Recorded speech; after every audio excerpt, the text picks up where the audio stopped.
Okay. Hi, Kareem. Thank you so much. Hi, Max. Thank you so much for joining me here today on Vonvo.com. Um, it's Saturday, December 29th. I just wanted to inform you that this video is being recorded, and this discussion is going to be recorded. And once the discussion is over, we're going to be uploading the video to the internet and posting it to our Vonvo YouTube channel. Is that okay with you? Do you give us permission to do that?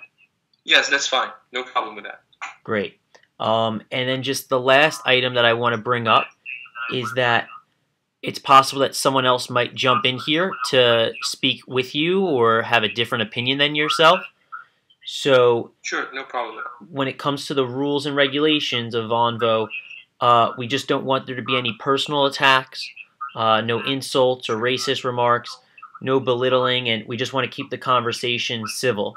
Are you willing to comply with those rules? Yes, no problem at all. All right, great. So that's it for an introduction. Thanks so much for joining us here today, Kareem. We're glad to listen to your perspective on Egypt, and this is actually the first Vonvo we're having regarding Egypt. So we're excited to hear your opinion. Would you mind giving any of the viewers who are inside the room right now watching, or anyone who watches this video, tomorrow or the next day, where you're from, what your background is, maybe your ethnicity? Just give the viewers a little background of yourself. Okay. I'm an Egyptian, and I have a PhD in political science, and from Birkbeck College, London. And I specialize in the politics of the Middle East, in international relations, and the politics of identity and Islamic movements. I was an assistant professor at the American University of London, at the American University in Cairo, and I currently am an adjunct faculty at the Future University here in Egypt, and also sometimes I teach courses at the AUC, at the American University in Cairo as well. Great. I'm 35 years old, and I live in Cairo currently. I reside in Cairo. I've also been a contributor for Islam Online website.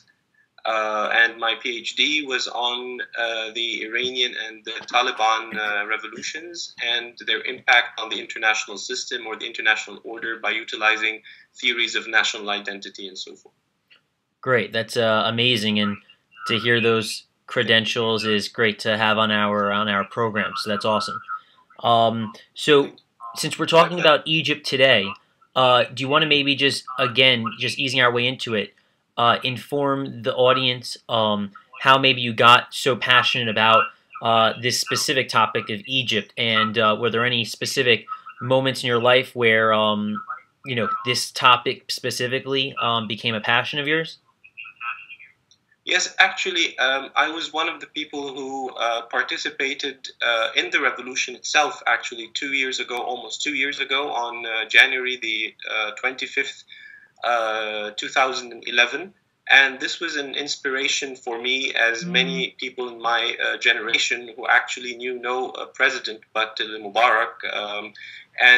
This was particularly a moment of national unity, a moment where Egyptians of all walks of life participated with a common objective and a common goal.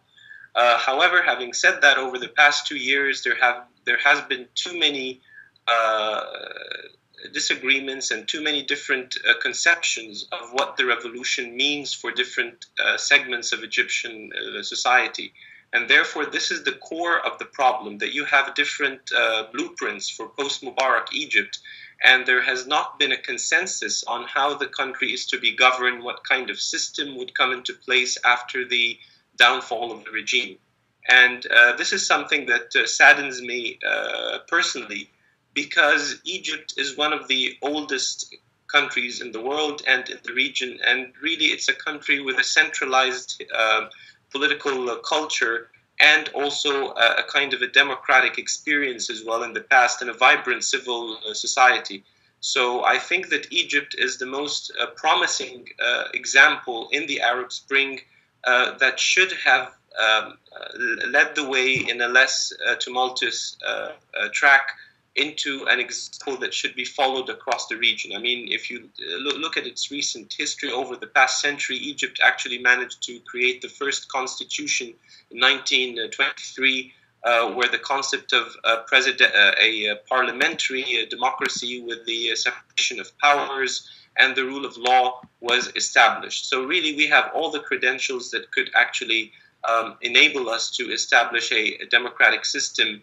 But unfortunately, the moment of national consensus on the eve of revolution was lost. And today we're dealing with a situation which is very fluid politically and economically, and without the unity that once characterized the social dynamics of Egyptians, at least when the revolution happened between the 25th of January up until the 11th of February of 2011. Right. So you brought up, and all these things we definitely want to talk about, because you're already, I had questions written down to discuss with you, but already some other initial ones are popping up. You mentioned that 2 years ago you guys had the younger generation. It was your first, real movement after, Mubarak had been, taken down. What was that common objective that you just referred to that everyone inside of Egypt you believe had at that point? And what's changed now about that common objective where you say it is, people have a different opinion of where they want to take Egypt right now? So can you go into that a bit? Yeah, sure. Well, I think when the revolution took place, the common objective was really to establish a system in which there are personal freedoms, in which the repression of state police would be gone, a system of social justice, a system of economic equality, at least to some extent, not the system where the poor got poorer and the rich got richer. So really, these were the grand objectives. If you look at the slogan of the revolution, it was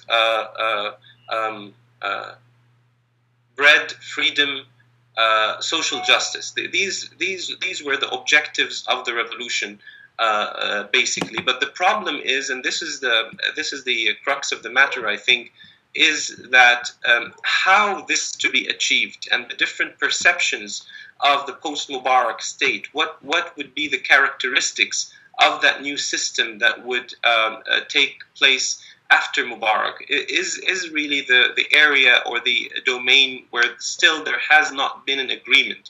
In the cases of Syria or in Libya or in Yemen, when the revolution stayed on for quite a long time, what you ended up having is somewhat of a transitional council that kind of sorted out their differences in a way and kind of crystallized the vision for post-Gaddafi Libya, post-Ali Abdullah Saleh Yemen, post-Bashar Assad Syria.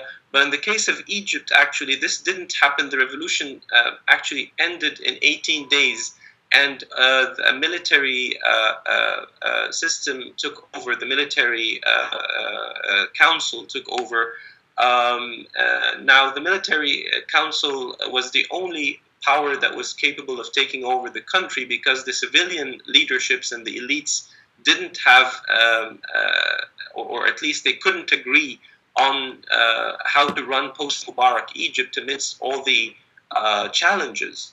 But I think that it's really saddening that even 6 months after having an elected president, there doesn't seem to be a consensus as to what kind of system would and what would be the rules of that system. For instance, recently the main issue or the main controversy has been over the constitution, the new constitution in Egypt, that is supposed to be a document that would detail how Egyptians would run their country for the coming decades. But unfortunately, it has been so much, it was hurried without much consensus. And the Constituent Assembly, which was responsible for actually creating the document was not one of consensus, was one that was dominated by one faction, mostly the Islamists, who have a contrasting perception of what Egypt should look like versus other more secular, more liberal-minded Egyptians. And you see, the thing in the case of Egypt is that you had, for the Islam, in particular the Muslim Brotherhood, their perception of Egypt is different from maybe other Egyptians, and therefore, for them, this is they're trying to reap 84 years of political activism in which they were repressed, but they still remained most organized and better organized as compared to other factions, other non-Islamist factions. So for them, this is the ultimate embodiment of the dream of Hassan al-Banna, who established the Muslim Brotherhood over 84 years ago, in the creation of an Islamic state. For the liberals and for the revolutionary youth and so forth who sparked the revolution initially, they fear a system in which Islamists would enact laws that would not necessarily be acceptable to non-Islamists, and therefore living under a system that would have replaced Mubarak, but really recreated the same kind of dynamics, but under kind of an Islamist garb. So really, what we're So what I was going to say is, so basically, the Muslim Brotherhood existed for over 80 years, and exactly. They basically saw this first opportunity after Mubarak had fell to take over the reins of the government. Whereas you're saying that ultimately the youthful movement that drove that the Arab Spring in Egypt, that in those you just said it kind of happened like 20 days, I believe you just said, but you believe that ultimately the Muslim Brotherhood wasn't representative of that youthful movement and that common objective?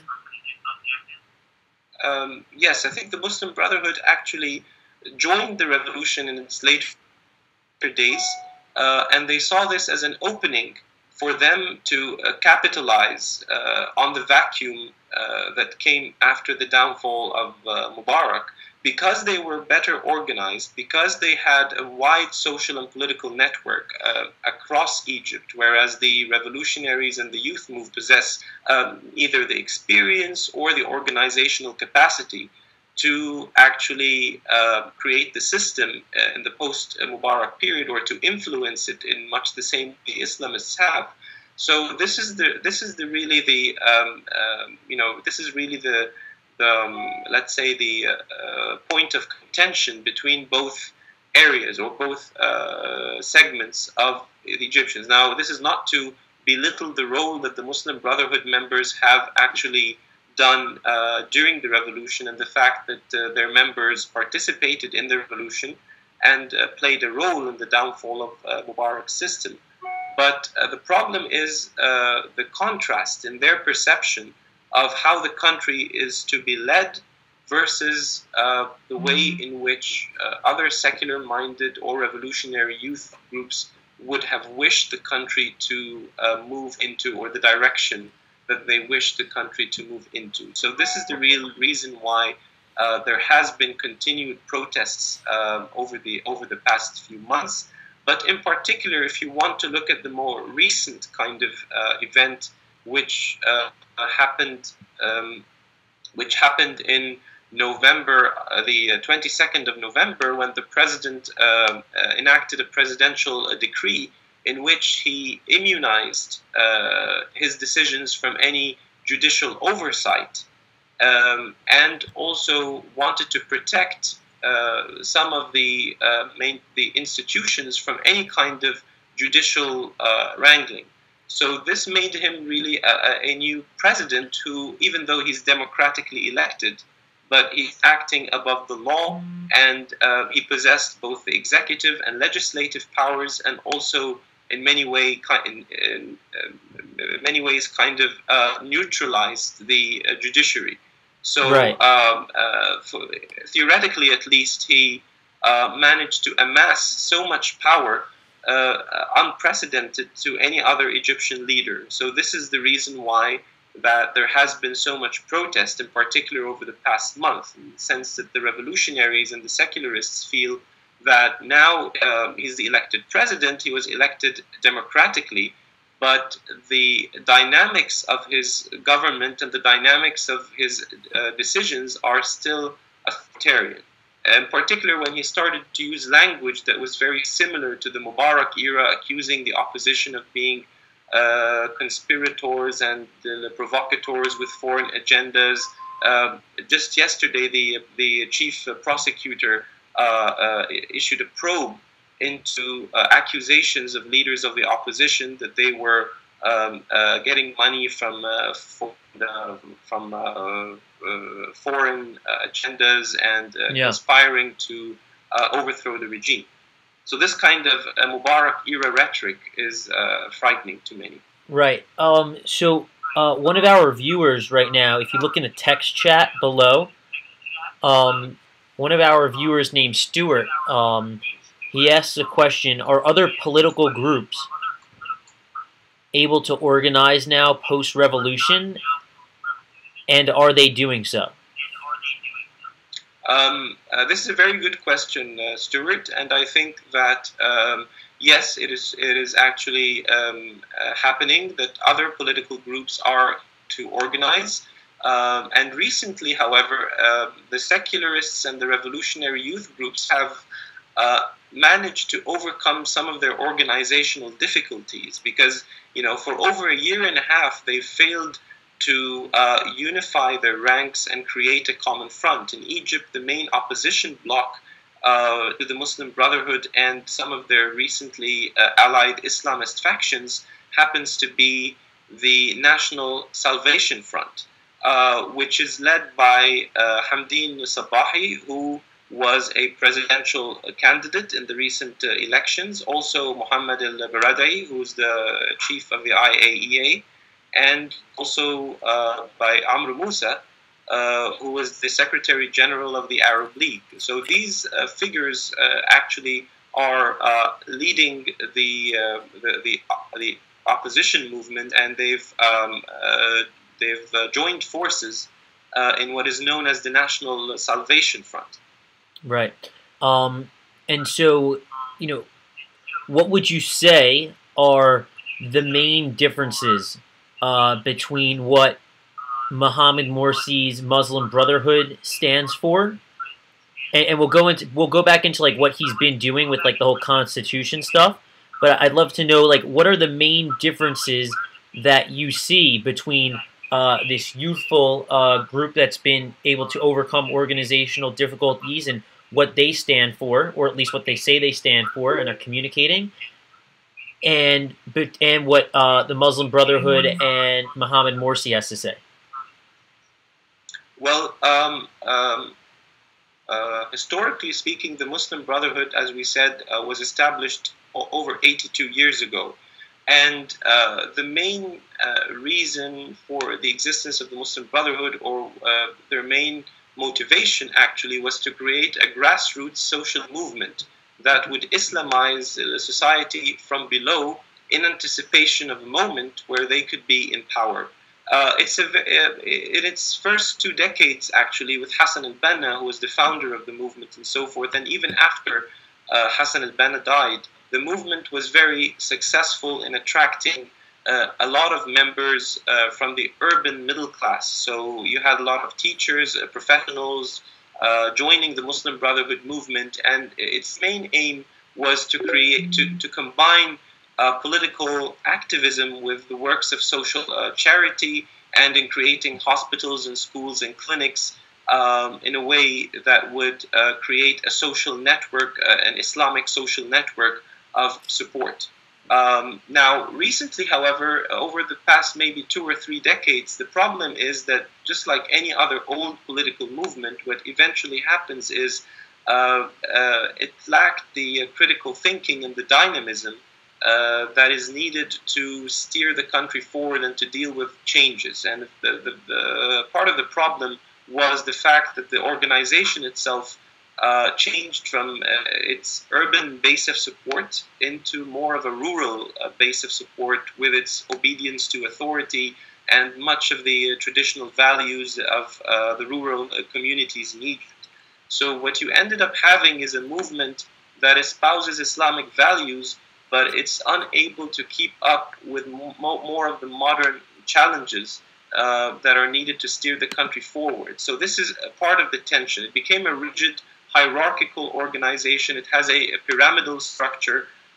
In fact, President Morsi himself, when he joined the Muslim Brotherhood, he vowed an oath of allegiance to the supreme guide of the Muslim Brotherhood, Mohammed al-Badi'a, who is the most powerful figure in the organization. And really the links, it's a kind of a shadowy organization, so we don't really know the exact links, whether it has a paramilitary arm or whether it's simply a movement, a kind of civil society movement or not. So the movement seeks, the Brotherhood movement has basis in the countryside, and that's why if you see voting patterns, you realize that most of its support comes from the countryside. The revolutionary youth groups and the secularists stand for a different kind of Egypt, an Egypt which is more rooted in the modernization experiences since Muhammad Ali in the 19th century, and also the encounter with the West in Britain and France and so forth.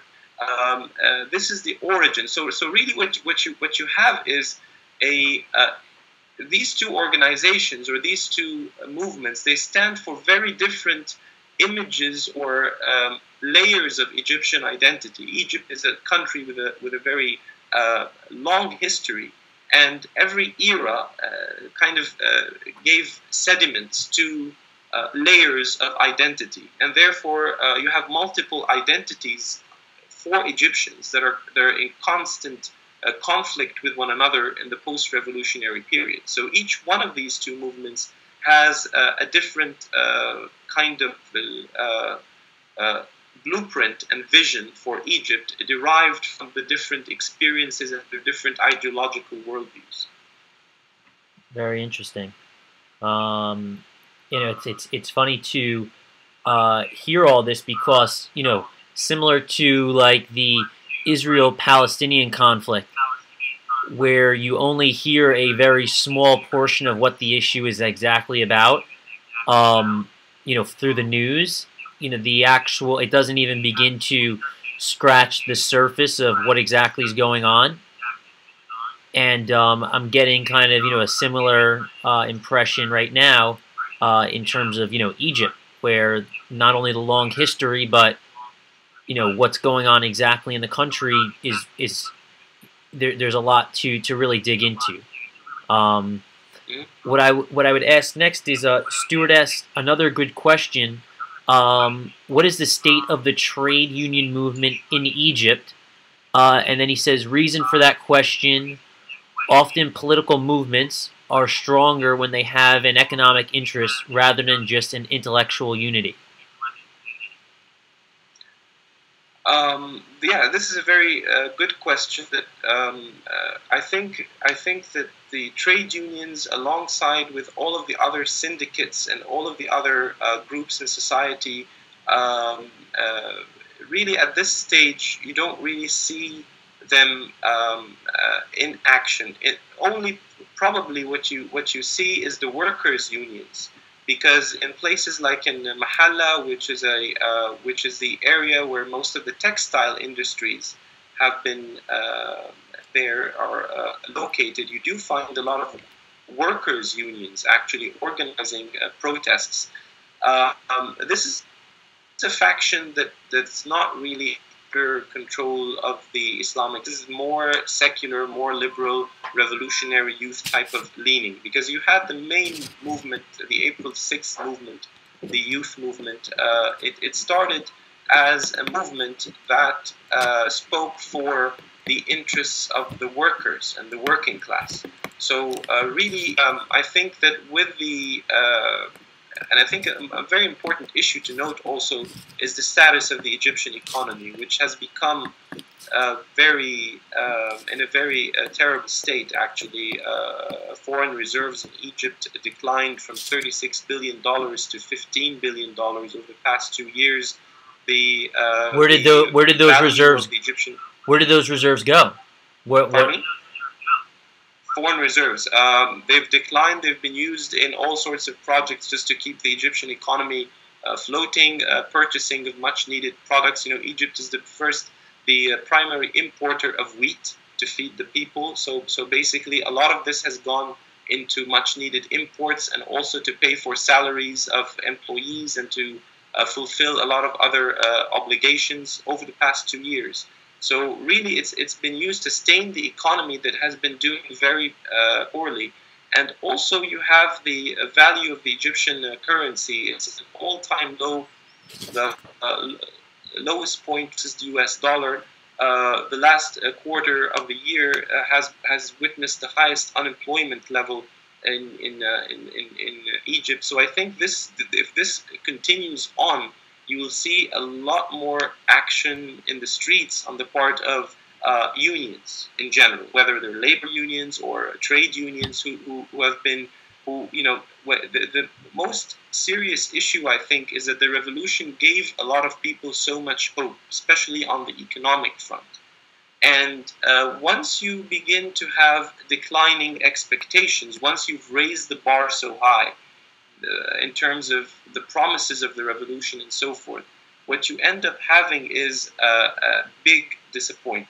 And if this actually happens, because also if you look at the election campaign of the president, he did a lot of major claims. For instance, he had what is known as the 100-day promise, okay, or the promise of 100 days, where he made a lot of claims as to improving the lives of Egyptians, solving issues of health and education and traffic and so forth. And unfortunately, very little of that, if any, has been delivered. So, on the streets, if you're really talking to the average Egyptian, not the intellectual, not the upper middle classes, not these people who have their political demands, but just as Stuart is saying, in terms of economic interest for the average Egyptian, it's really been very bad, because what you could have bought on the eve of the revolution would not let you buy now. You can't get by with the same amount of money now. So I mean, it's really sad, because everything crumbled all of a sudden, and it's difficult for me to see a way out of this, because of the fact that the politicians in general lack a unified vision for how Egypt should look like, and we're left with these contrasting visions of how Egypt should be run. One is liberal, secular, the other is Islamist, and they can't still agree on how to govern the country yet. Well, no, and I mean, so just listening in, I mean, you get the sense, at least right now, for me listening in, I'm getting the sense that since the Arab Spring, that a lot of, let's say, over the past 12 months, a lot of maybe this, setting the bar so high and then slowly coming down, and now, getting to the point where it's back to, riots and, unrest inside of that area. I get the sense that maybe a majority of struggles economically could be directly related to unsure about political stability, and it's kind of holding up any sort of chance that the country has to take any strides forward, because people are still. It's not like this Muslim Brotherhood came in and they were the be all end all solution by any means. There was still a ton of differing opinions that needed to be kind of laid out before any sort of next steps forward could be taken. Exactly. I think that the main issue is that we don't have a visionary among the Muslims. They are the most organized. Nobody can deny them that. They have a wide social network across the country. They have a history of charity work, of doing all sorts of connections with the masses, and that's why they win elections. But I think they're struggling because Over the years, unlike the early founders of the Brotherhood, like Hassan al-Banna, like al-Hudaybi, like these figures who are really towering figures in the Brotherhood, who really had a vision. The new generation of the Brotherhood, from which the president came from or comes from, has not had that visionary foundation. They're professors, they're academics. You know, I think he has a degree in engineering and so forth, but they are more, as I said, of a rural background, with all this kind of cultural setting of the countryside as being subservient to authority, as having a very dogmatic and limited worldview and so forth. So I think they're, just like everybody else, I think they're still learning ways to power, and Egypt needs a visionary. And we haven't had anybody along the lines of Gamal Abdel Nasser, for instance, post-revolutionary figure of 1952, post-1952, and so forth. A man who can articulate inclusively for all Egyptians a kind of a framework that would inspire them forward. And perhaps this is the Achilles heel, if you will, of the revolution, in the sense that it's been difficult reaching a consensus with all these hopes, as you were just mentioning. It's really sad to see that not much has changed in terms of the everyday lives of Egyptians, with the exception, of course, of freedom, in the sense that restrictions in terms of press restrictions, in terms of media, have been much relaxed. But really what scares me in particular is with all this rhetoric of conspiracy and that the media and the judiciary are conspiring against the Brotherhood and against the Islamic experience. They want to bring them down, with recent lawsuits being filed to close down TV channels, and members of the Brotherhood kind of laying siege to the media city in the 6th of October area in northern Cairo, laying siege to the Supreme Court because they thought it's a bastion of pro-Mubarak people who are conspiring against the president, right, and so forth. So you see all these things that are scary because people don't want to go back again to the situation where even the avenues of freedom of speech are being taken away. So this is the scary part of it. I mean, it's the area where people feel that even the advantage or the blessing of being free to speak your mind and to say things on TV that were not permissible before under Mubarak are now being curtailed or put under threat. Right, and I mean, if Stuart has another great question that he wants to ask. That I think relates to that. I had a follow-up question, but I think Stuart's question might kind of tie directly into it.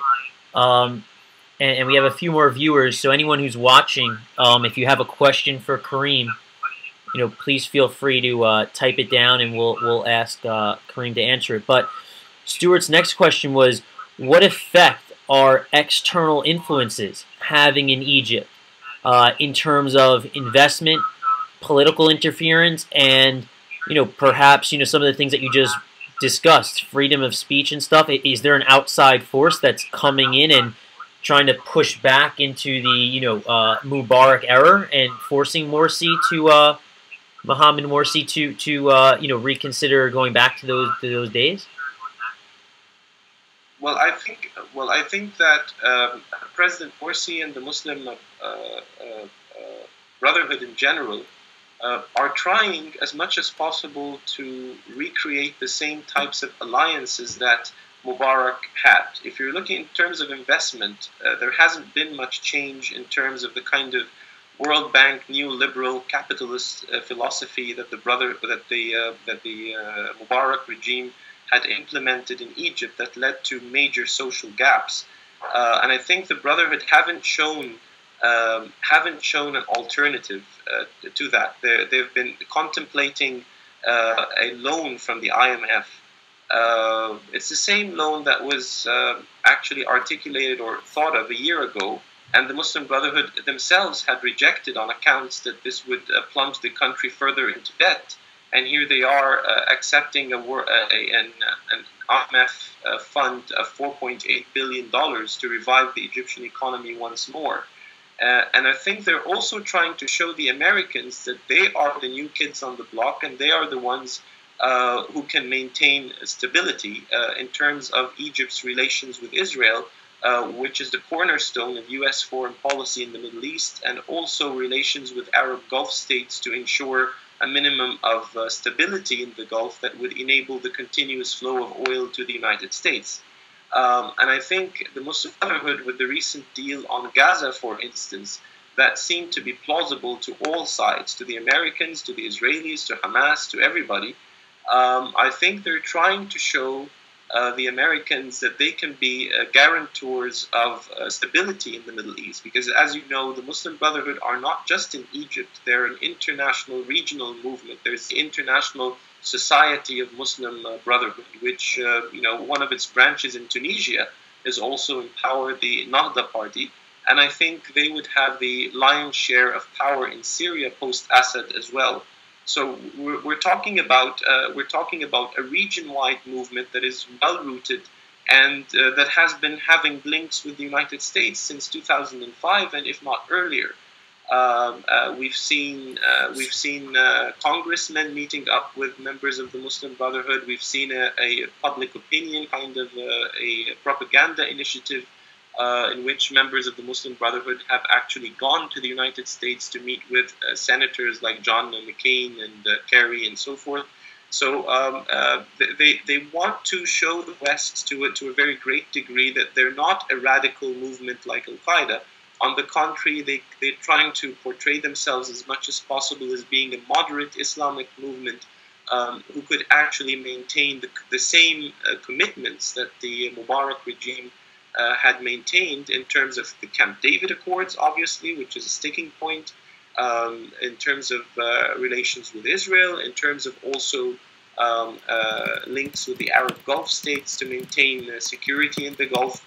And therefore, I don't see much of a difference in terms of the foreign relations of the Brotherhood as opposed to the Mubarak's administration in terms of alliances. Maybe I haven't seen any of that. President, I think Morsi today just said, Go ahead. Finish your point. Sorry. Yeah, he just said today in the opening of the Shura Council session today, he said that Egypt respects its commitments and in terms of all the signed agreements, and Egypt wants a future for Syria that is post-Assad or without Assad. Egypt wants to maintain the security of the Gulf states in reference to the so-called Iranian threat to the Gulf. So really what you're talking about is a lot of assurances being made to the West that Morsi could be the new power broker in Egypt that would maintain U.S. interests. I think the Americans on their part have told the president that he needs to establish some sort of consensus. The Americans care most about stability in the Middle East, and whomever is able to give them stability, relations with Israel, ensure the flow of oil to the industrialized world, basically, they would go along with it, whether it's Mubarak, the Muslim Brotherhood, the secularists, whomever. As long as these interests are maintained, I don't think that they would mind anything. So on that point, I mean, do you think that there's an issue with those underlying interests being maintained? Do you think that it's a good move on Morsi's part to be trying to maintain these interests? Do you think that? Well, yeah. Go ahead. Well, I think that there needs to be at least some sort of overhaul, some sort of reconfiguration of the Camp David Accords, because we're talking about an agreement that has been in effect for over 30-some years, and the strategic situation, particularly in Sinai, has been very difficult for Egypt to maintain security in Sinai. We had 16 Egyptian soldiers killed on the borders over the past year. We've had people blowing up the gas pipes going to Israel and Jordan from Egypt carrying gas over the past years. And it's difficult for Egypt to maintain security in Sinai with the restrictions on Egyptian forces in areas B and C in particular, in the Camp David Accords, in the security appendix of the agreement. So these things, I think, need to be modified. But the president isn't really in a mood, and I don't think, given the domestic situation in Egypt, there is kind of luxury. But I think this is something that needs to be contemplated, because the thing is that the Camp David Accords limited very much the soft power capacity of Egypt to exercise any kind of role in the Middle East. It limited Egypt's capacity for maneuvering, because it kind of neutralized Egypt from the Arab front and made its foreign policy subject so much to the whims and desires of the Israelis and of the Americans. And you also have the Egyptian military, which receives, I think, the $1.2 billion of aid from the United States every year in terms of military equipment. So to what extent will this have an impact on relations with the United States and so forth? So in my view, I think there should be some kind of a strategic dialogue between Egyptians in general, from all walks of life, from all perspectives, to reach some kind of an agreement as to which direction the foreign policy of Egypt should be steered. So Kareem, how does that happen right now? Because you have an elected government and party that's been voted in. It was a justified free election, right? And you've got these youthful movements that still have their opposing views, which is fine. I mean, they're entitled to that, and as long as they're not being persecuted on that, which we can discuss also. We want to definitely hear if people do get persecuted for having different views, but we'll talk about that after. But how does something like that happen right now, where these other ideas of what the direction of the country goes in, how does that go on right now when you have an elected government that, in their eyes should be able to take the country in the direction they want it to? I mean, is something like that really even feasible? Or do you have to wait until the next election, most likely? Well, I think that the main problem is the lack of transparency in the decision making of the president, and I think that all the recent decisions that have caused so much controversy were very unilateral and made without much discussion, either with the advisors of the president, whom, for instance, they never knew about the decision on November the 22nd to issue a decree immunizing presidential decisions from judicial oversight. This is the main reason why we've had these riots and so forth. They never knew about that. We had the resignation of 7 advisors of the president, including recently we had the resignation of also the vice president, who said he didn't know about a lot of the decisions that the president was making.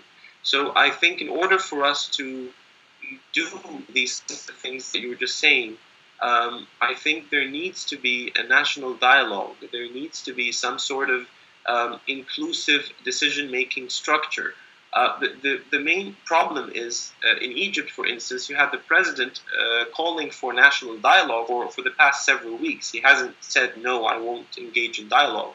But the problem is the way in which this dialogue has been conducted or offered is, you guys can sit and talk for as much as you wish about, how to move the country forward, but at the end of the day, I'm the president, I'll take the decision that I want. So time and again, this has alienated a lot of sections of the opposition.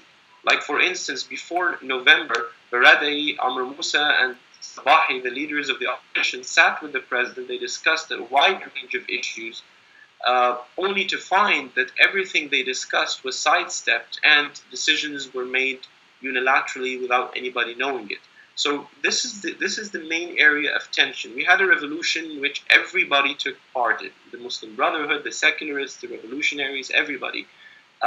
Yet now decision-making is becoming more more inclusive and only more exclusive, only including members of the Muslim Brotherhood, some of the Islamist allies of the Muslim Brotherhood, and it's seeming that it's a kind of winner-take-all political equation. Just because I won the election, so basically I have the right to steer the country in whichever direction I want.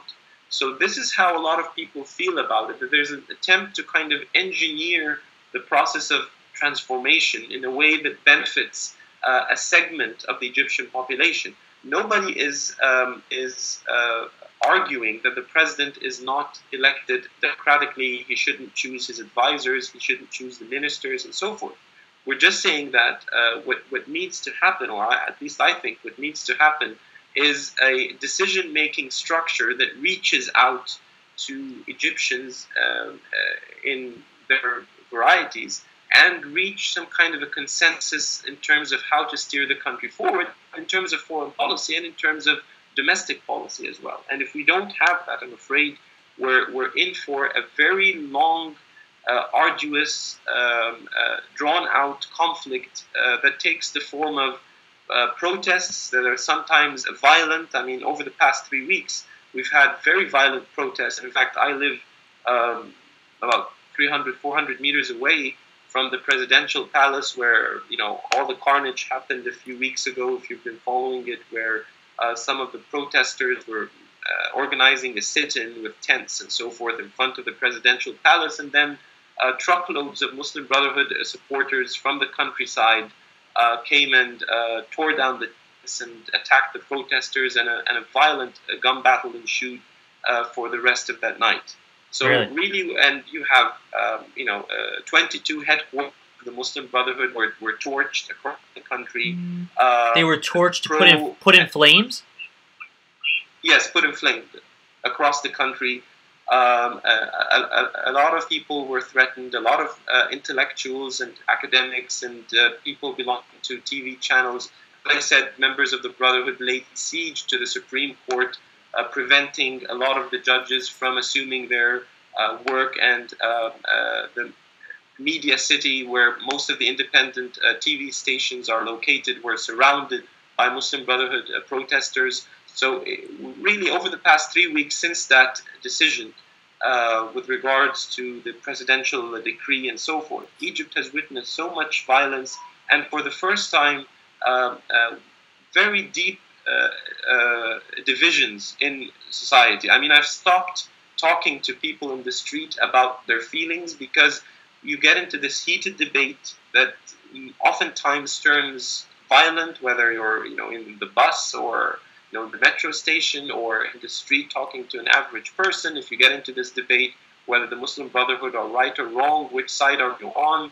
So a lot of people fear, in fact, in Egypt, that there might be some kind of civil conflict, widespread civil conflict, because it wasn't just in Cairo. It took place in Alexandria. It took place in many of the governorates across the country. As I said, a lot of the headquarters of the Muslim Brotherhood were torched. A lot of the opponents of the Muslim Brotherhood were attacked also by the Brotherhood. So therefore, you had a very violent setting. And at the end of that, people were asked to say yes or no to the new constitution. So in that kind of environment. So this is not the way forward. I don't see that in this kind of tense and violent environment, people are going to agree on a constitution. You had 63% saying yes and 37% saying no to the constitution. In places like in Cairo, for instance, most people said no. In the urban cities, most people said no. So you had this kind of, very narrow, slim margin. You had only 17 million Egyptians out of 90 million Egyptians participated in the referendum. Right. 17 million out of 90 million Egyptians. Yeah. So really, you had a very low turnout for the referendum. So, yeah. Yeah. No. I mean, these are remarkable things to hear. What I was going to ask you quickly, I want to discuss persecution, and Stuart has a question about it. Could I ask you just quickly, is there any particular group that is being blamed, or is it simply just extremist individuals? It's not really a grouping of people who are lighting up these Muslim Brotherhood buildings in flames. I mean, because I feel like that's taking it to a whole nother level. And I'd like to know if this is an actual political group, if it's your youthful movement you're talking about before. Who is it exactly? It's really not known up till now. I mean, you had so many events in Egypt over the past year and a half where youth versus youth. You had groups of people who join a demonstration and then it gets out of control. We've had several incidents in Egypt that were very violent after the revolution. Not just that, we've had the Mohamed Mahmoud street events where 40 people were killed with clashes between youth and the Ministry of Interior. We've had the events also in Port Said after a football game where over 74 hooligans were killed after the football game. And really all these things have been sent to the judiciary. And the judicial process is very long. It takes a very long time, the due process in Egypt. And a lot of mysteries still remain. We still have a committee that's actually investigating who killed the protesters of the revolution 2 years ago. Up till now, people cannot identify exactly who killed the protesters in a court of law. So a lot of things are. The security establishment, you have to remember, crumbled totally during the revolution. I mean, they just withered away into the streets. They took off their police uniforms and went back home. You had 40,000 criminals and convicts released from prison. You had a very difficult security situation post Mubarak. So up till now, the Ministry of Interior, which was much feared under the former regime, is unable to, get things together and face all these kinds of events. So if you're asking me who actually is responsible for this, I think there was an uproar, a lot of protests, and then a lot of these protests simply turned violent. They find a headquarters for the Muslim Brotherhood and they torch it. Muslim Brotherhood members go and drag somebody from the opposite camp and beat them up, and this causes further anger again. So and laying siege to the Supreme Court, laying siege to the media city, accusing opposition people of being traitors, and the public prosecutor who was recently appointed by the president, launching a probe into accusations that the members of the opposition are provocateurs and conspirators and so forth. All of these things is part of the fluidity of the situation in Egypt. We don't know a lot of things which are happening in the streets, who actually instigated these things, which direction is this going. I'm afraid, in fact, that if things go as they are, the next war is not going to be peaceful. On the contrary, I think that we've had a lot of Islamists, in particular the radical fringe, not the Muslim Brotherhood, but the radical fringe, people, former jihadis. These groups have threatened that if anything happens to the president by the revolutionaries and the secularists and so forth, they will declare a jihad on the secularists and on the non-Islamists. So I mean, it's a fluid situation. We don't really know how things are heading towards, but I hope there is some sort of a consensus reached about how to go forward. Great. So I just put in the text chat, Kareem, that in about 15 minutes or so, we have another Vonvo going on regarding Israel and Palestine, and I know that we have a few people who are watching still, such as Stuart and Sam, who might have some additional questions and might want to continue the conversation further. So I was just going to put you on notice that I'll definitely move into our next item, but then in about 15 minutes I'm going to move into a different room, which you are more than welcome, by the way, to attend and listen in and sit on and speak in if you'd like. But in terms of I'd like to address Stuart's latest question I put in the text chat, and then we'll move from there, and maybe Stuart will join. I can see. Yeah, do you want to address that question about persecution? Yeah, sure. And how independent the judiciary in Egypt is, that's the question? Yeah, it looks like it. Yeah, exactly. How independent is the... Yeah, correct. Yeah.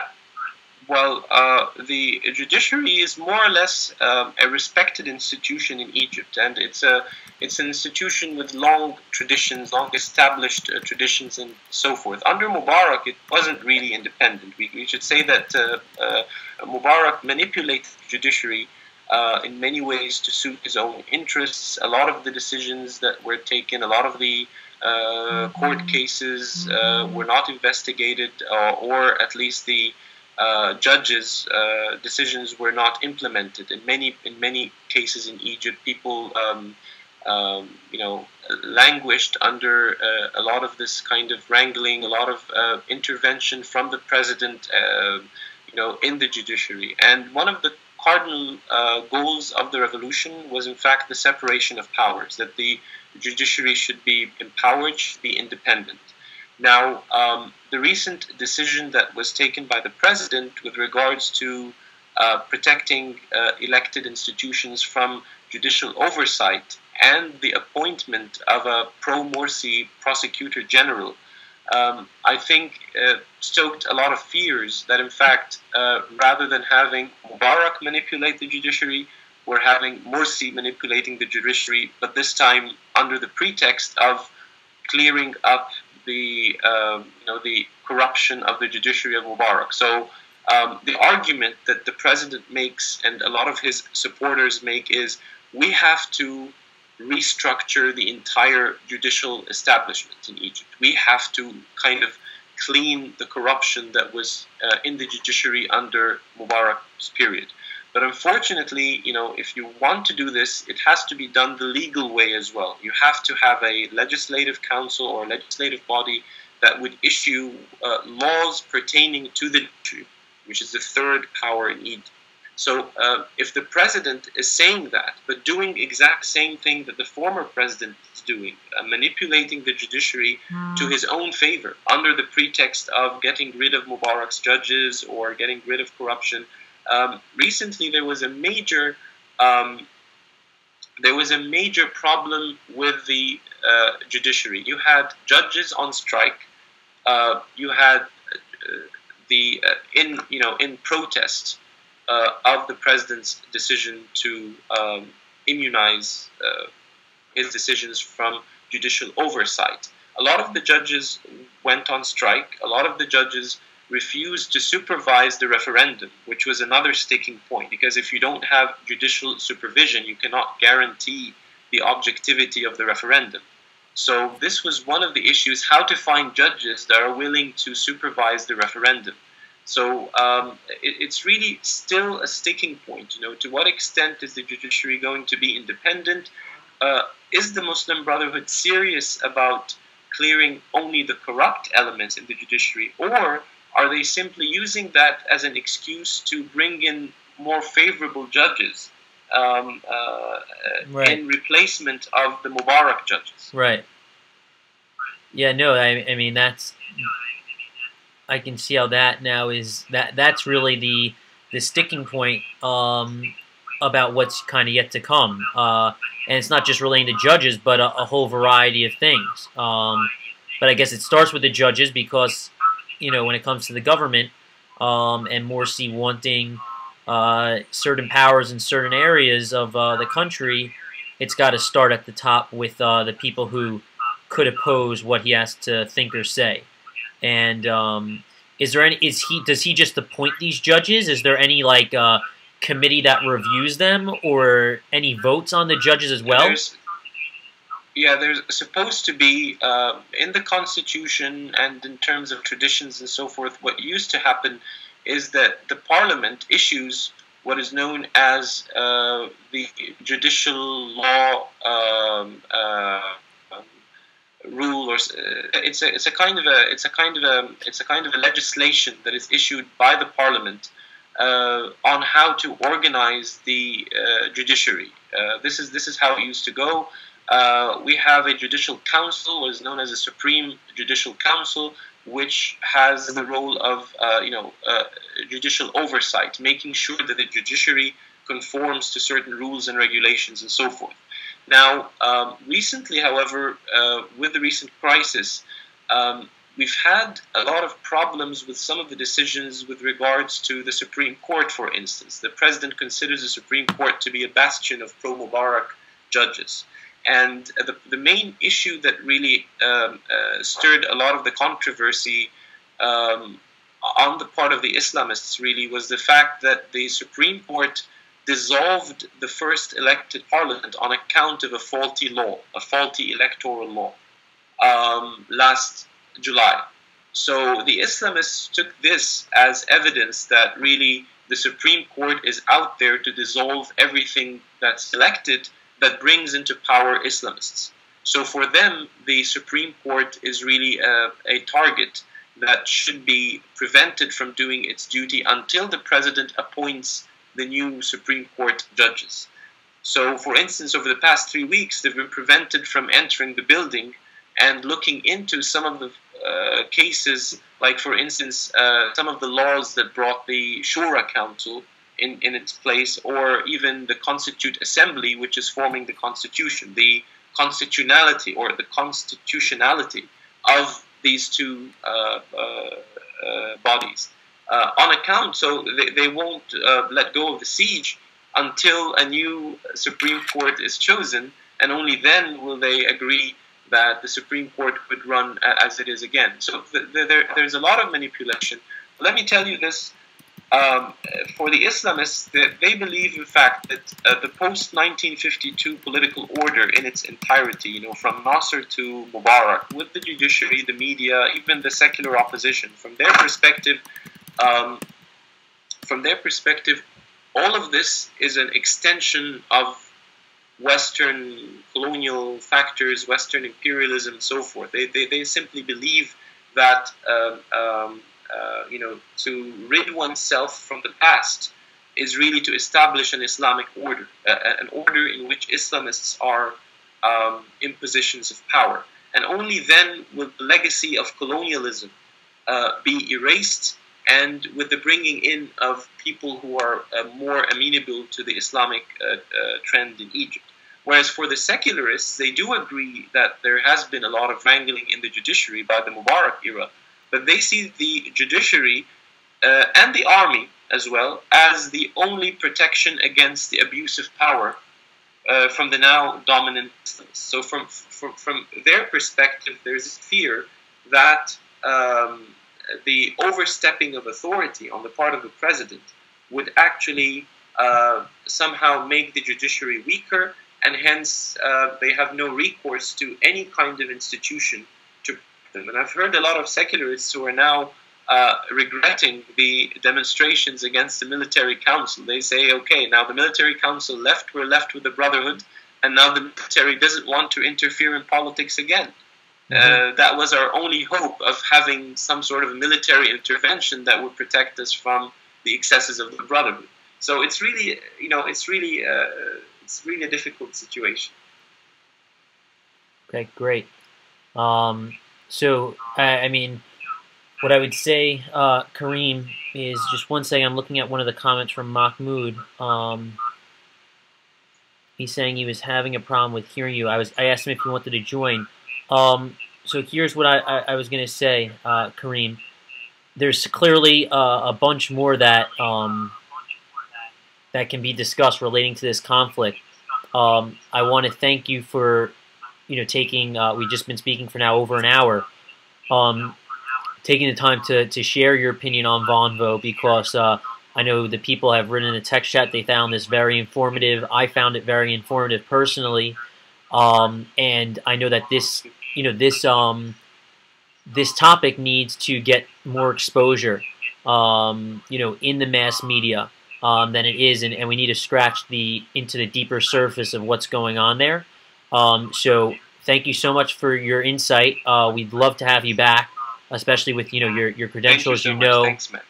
you definitely have a good handle on the region, and hopefully if we can have some more of these Vonvos and some more solutions-oriented discussions, maybe with some friends of yours and some others that have interesting takes on the situation, that could be really valuable to everyone.